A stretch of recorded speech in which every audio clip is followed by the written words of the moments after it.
What's up? What's up? What's up? You guys, I just tried to do a live reading of the Bible. That was a big fail.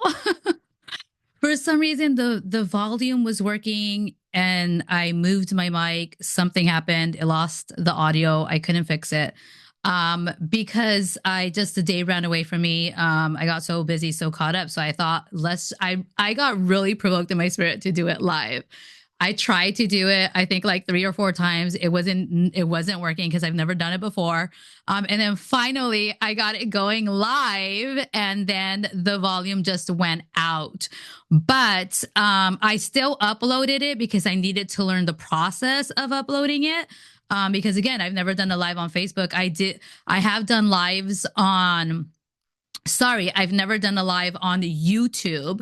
I have done lives on Facebook. So on Wednesday, in fact, I had just done a word of encouragement for women's ministry for my church. So I just had done that live Wednesday morning, 6:30 in the morning. And but so I'll try again. I'll try again because I think it'll be a really, really good time, like to just like do it together, do the live together and all of that. So I think nonetheless, the test run was very helpful because it's kind of showing me just how to run through it. And I've learned more than I have before. So we'll try it again. Okay. Let me know in the comments of this video when would be a good time for you. I live in California. And so let me know what day would be the best for you. And we can just do the scriptures, reading whatever's scheduled for that day on the live. Okay. So, but nonetheless, today it is week 2. We are in day 4. Again, I'm following along the Bible in 52 weeks. And so we're going to be reading chapters 34 to 36. I know a lot of you guys like King James Version Bible, but even just reading it in that live, I haven't been into King James in quite some time. I still use it a lot to reference all the other translations. Like this is the NIV. This is also King James. Like, look at how old this is. This is like one of my childhood Bibles, and it is just breaking down. But it is the Precious Moments. I don't know if you guys remember Precious Moments from like back in the day. They're so cute. So I am going to be in the NLT again, you guys. Like Bible reading online is not an easy thing to do, and this one makes it a little bit easier, the translation. So I'm sorry if you guys don't like the NLT. If you do want to hear King James Version, Bible app has it, and it's a free. Sorry, the Bible app. Yes, the Bible app has the audio for King James Version. So if you guys want to hear that, this is just this is more for encouragement. And so we can encourage each other to really get our Bible read this year and do it every single day. In my own personal time with God in the morning, I've been in Psalm lately, but then I still come on and try to do this every single day. So far, I've been doing it every single day. And even though at the time that I am recording this, it is 8:40 p.m. You guys can't see that. It's 8:40 p.m., but I am recording and going to be uploading this same day that I am filming it. So let's just get started because I've blabbered on long enough already and I need to get to bed soon. Because then tomorrow I have to record day 5 and I homeschool my kids. I have 2 kids. And so anyways, today was just really busy. I had a meeting for their school in the morning. And then I had a homeschool and then we went to my son's jiu-jitsu class. And so it's been a lot. But I do want to thank you guys so much for all the kindness. Like the community that God is bringing to this channel is so beautiful and so encouraging. And so I just want to thank you guys. I just feel so blessed that you guys are so awesome. Because, in making a YouTube channel, the one thing like I think that really scares a lot of people is the hate, like the haters and the naysayers and all of that. And so I'm just so blessed because I did pray and ask God. I'm like, please, like send me like the right people, And so I'm just so happy that you guys are like seriously so amazing. So thank you so much. But let's just get on with it. So chapters 34, it's revenge with Shechem. And I tried to write some of these names down. I don't know what I did with that sticky. I think I lost it when I was trying to do the live, to be honest with you guys. I was trying to write some of the pronunciation, but hopefully you guys are not here for that. Hopefully you're here for community and encouragement, and not the pronunciation, because you're definitely not going to get that here. But nonetheless, let's go on. So chapter 34 says, one day, Dinah, the daughter of Jacob and Leah, went to visit some of the young women who lived in the area. But when the local prince, I remember it was like Shechem, son of Amor the Hivite, saw Dinah, he seized her and raped her. But then he fell in love with her and he tried to win her affection with tender words. He said to his father Amor, get me this young girl, I want to marry her. Soon Jacob heard that Shechem had defiled his daughter Dinah, but since his sons were out in the fields herding his livestock, he said nothing until they returned. Hamor, Shechem's father, came to discuss the matter with Jacob. Meanwhile, Jacob's sons had come in from the field. As soon as they heard what had happened, they were shocked and furious that their sister had been raped, of course, right? Shechem had done a disgraceful thing against Jacob's family, something that should never be done.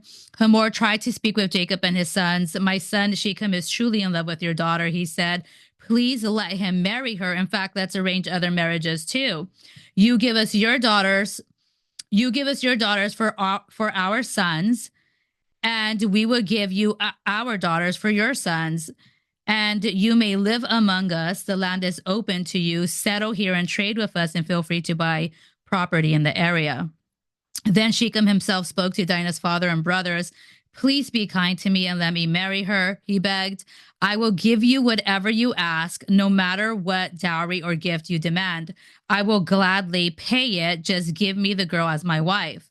But since Shechem had defiled their sister Dinah, Jacob's sons responded deceitfully to Shechem and his father Hamor. They said to them, we couldn't possibly allow this because you're not circumcised.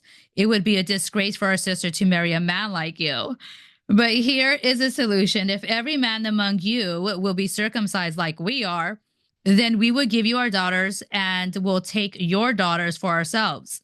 We will live among you and become one people. But if you don't agree to be circumcised, we will take her and be on our way. So it looks like they're trying to make this arrangement. And it says, Hamor and his son Shechem agreed to their proposal. Shechem wasted no time in acting on this request, for he wanted Jacob's daughter desperately. Shechem was a highly respected member of his family, and he went with his father Hamor to present this proposal to the leaders at the town gate. These men are our friends, they said. Let's invite them to live here among us and trade freely. Look, the land is large enough to hold them. We can take their daughters as wives and let them marry ours. But they will consider staying here and becoming one people with us only if all of our men are circumcised, just as they are. But if we do this, all their livestock and possessions will eventually be ours. Come, let's agree to their terms and let them settle here among us. So all the men in the town council agreed with Hamor and Shechem, and every male in the town was circumcised. But 3 days later, when their wounds were still sore, so all the guys are doing this circumcision, right, to like go along with this agreement. But it says when their wounds were still sore, 2 of Jacob's sons, Simeon and Levi, who were Dinah's full brothers, took their swords and entered the town without opposition. Then they slaughtered, every male there, including Hamor and his son Shechem. They killed them with their swords, then took Dinah from Shechem's house and returned to their camp. Wow. Meanwhile, the rest of Jacob's sons arrived. Finding the men slaughtered, they plundered the town because their sister had been defiled there. They seized all the flocks and herds and donkeys, everything they could lay their hands on. both inside the town and outside in the fields. They looted all their wealth and plundered their houses. They also took all their little children and wives and led them away as captives. Wow. Wow. After Jacob said to Simeon and Levi, "You have ruined me. You've made me stink among all the people of this land, among all the Canaanites and Perizzites. We are so few that they will join forces and crush us. I will be ruined and my entire household will be wiped out. But why should we let him treat our sister like a prostitute?" They reported angrily. I mean, those are like some protective brothers, though. And I mean, I don't know. I have no comment. Okay, so chapter 35. So that was chapter 34. Now we're going to read chapter 35, which says that Jacob's return to Bethel. So 35 verse 1. Then God said to Jacob, "Get ready and move to Bethel and settle there, build an altar there to the God who appeared to you when you fled from your brother Esau." So Jacob told everyone in his household, "Get rid of all your pagan idols, purify yourselves, and put on clean clothing. We are now going to Bethel, where I will build an altar to the God who answered my prayers when I was in distress. He has been with me wherever I have gone." So they gave Jacob all their pagan idols and earrings, and he buried them under the great tree near Shechem. As they set out, a terror from God spread over the people in all the towns of that area, so no one attacked Jacob's family. Wow. Like, God really protects his children and his followers, Eventually, Jacob and his household arrived at Luz, also called Bethel in Canaan.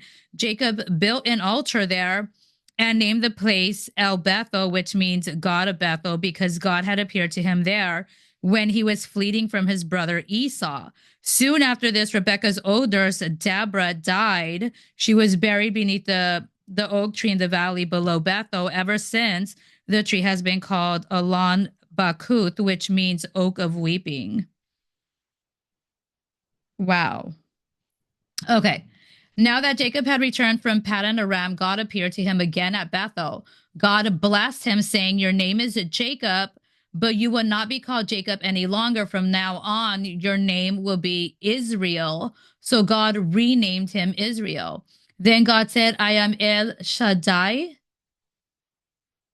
God Almighty. Be fruitful and multiply. You will become a great nation, even many nations. Kings will be among your descendants, and I will give you the land I once gave to Abraham and Isaac. Yes, I will give it to you and your descendants after you." Then God went up from the place where he had spoken to Jacob. Jacob set up a stone pillar to mark the place where God had spoken to him. Then he poured wine over it as an offering to God and anointed the pillar with olive oil. And Jacob named the place Bethel, which means house of God, because God had spoken to him there. And so now we're at the deaths of Rachel and Isaac. Leaving Bethel, Jacob and his clan moved on toward Ephrath, but Rachel went into labor while they were still some distance away. Her labor pains were intense. After a very hard delivery, the midwife finally exclaimed, "Don't be afraid, you have another son." Rachel was about to die. Oh my gosh, it's so sad. Rachel was about to die, but with her last breath, she named the baby Benoni, which means son of my sorrow. The baby's father, however, called him Benjamin, which means son of my right hand. So Rachel died and was buried on the way to Ephrath, that is in Bethlehem. Jacob set up a stone monument over Rachel's grave, and it can be seen there to this day. Wow, that's so cool. Wow. Then Jacob traveled on and camped beyond Migdal Eder. While he was living there, Reuben had intercourse with Bilhah, his father's concubine, and Jacob soon heard about it. These are the names of the 12 sons of Jacob. The sons of Leah were Reuben, Jacob's oldest son, Simeon, Levi, Judah, Issachar, and Zebulun. The sons of Rachel were Joseph and Benjamin. The sons of Bilhah, Rachel's servant, were Dan and Naphtali. The sons of Zilpah, Leah's servant, were Gad and Asher. These are the names of the sons who were born to Jacob at Paddan Aram. So Jacob returned to his father Isaac and Mamre, which is near Kirath Arba, now called Hebron, where Abraham and Isaac had both lived as foreigners. Isaac lived for 180 years. Then he breathed his last and died at a ripe old age, joining his ancestors in death, and his sons Esau and Jacob buried him. Wow. Okay, so now we are at chapter 36, which is titled The Descendants of Esau. And it doesn't look like it's too long, but we will be going on to some descendant names, my favorite. So today's not my day. Okay, chapter 36. So it says this is the account of the descendants of Esau, also known as Edom. Esau married two young women from Canaan, Ada, the daughter of Elon.